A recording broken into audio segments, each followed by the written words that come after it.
भाजपा प्रदेशाध्यक्ष चंद्रशेखर बावनकुले का कहना है कि महायुति में सीट बंटवारे के लिए जीत ही एकमात्र मानदंड है।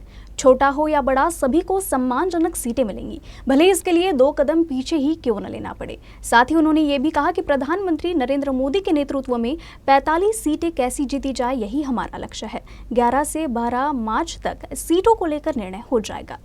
असं मुळीच नाही आहे।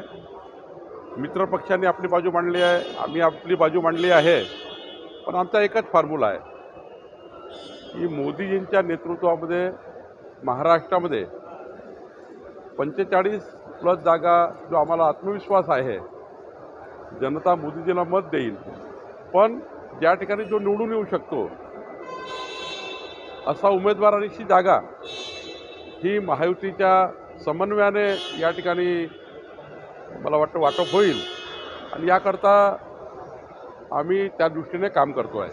आजच्या दिवसापर्यंत अजूनही महायुतीच्या जागाबद्दल अंतिम निर्णय झाला नाही।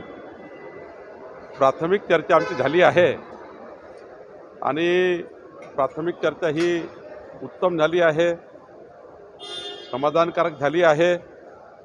1-2 दिवसामध्ये अंतिम चर्चा होईल आणि मला वाटतं साधारण 11-12 तारखेपर्यंत महायुतीच्या जागेबद्दलचा निर्णय होईल असं मला वाटतं।